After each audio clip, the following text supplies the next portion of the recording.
Hi friends, welcome to Thai channel.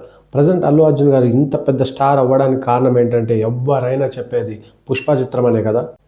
కానీ ఒక్కసారి ఆలోచించండి, అల్లు అర్జున్ గారికి ఫస్ట్ మూవీలో అస్సలు మాస్ యాక్సెప్టెన్సే రాలేదు. గంగోత్రి టైంలో ఆయన బాడీ లాంగ్వేజ్, వాయిస్, యాక్టింగ్ అన్నిటినీ క్రిటిసైజ్ చేశారు. కానీ ఆయన సినిమాకి హార్డ్ వర్క్ డబల్ చేశాడు. టాలీవుడ్లో చాలామంది హీరోస్ ఉన్నారు, కానీ స్టైల్ ప్లస్ డ్యాన్స్ అంటేనే స్టైలిష్ స్టార్ అల్లు అర్జున్ గారు.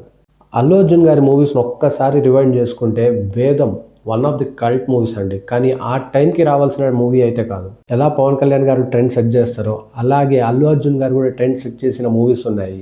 Arya one side love trend అప్పుడే స్టార్ట్ అయింది. వేదం మల్టీ స్టారర్ సీరియస్ సినిమా.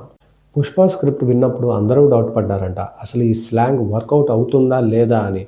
కానీ బన్నీ కాన్ఫిడెంట్గా చెప్పాడంట, ఆడియన్స్ కనెక్ట్ అయితే సినిమా హిస్టరీ క్రియేట్ చేస్తుందని. అండ్ అలాగే హిస్టరీ క్రియేట్ అయ్యింది. పుష్ప చేంజ్ ఎవ్రీథింగ్ అండి. పుష్పతో అల్లు అర్జున్ గారు టాలీవుడ్లో ఉన్న బౌండరీస్ అన్నీ క్రాస్ చేశారు.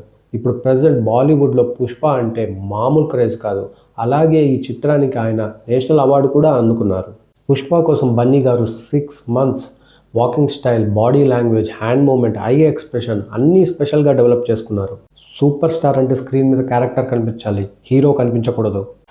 పుష్ప 2 సక్సెస్తోనే అల్లు అర్జున్ గారు వన్ ఆఫ్ ది టాప్ స్టార్స్గా టాలీవుడ్లో ఎస్టాబ్లిష్ అయ్యారు. ఫేమస్ తమిళ్ డైరెక్టర్ అట్లీతో అల్లు అర్జున్ గారు AA22 big science fiction pan India film చేయడానికి కన్ఫర్మ్ చేశారు.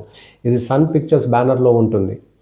అల్లు అర్జున్ గారి AA23 మూవీ అనౌన్స్మెంట్ కూడా రిలీజ్ అయింది. లోకేష్ అండ్ అల్లు అర్జున్ కాంబో ఫ్యాన్స్కి చాలా ఇంట్రెస్టింగ్గా అనిపించింది. తర్వాత 2028కి పుష్ప 3 కూడా రిలీజ్ చేయాలని ఫిక్స్ అయ్యారట.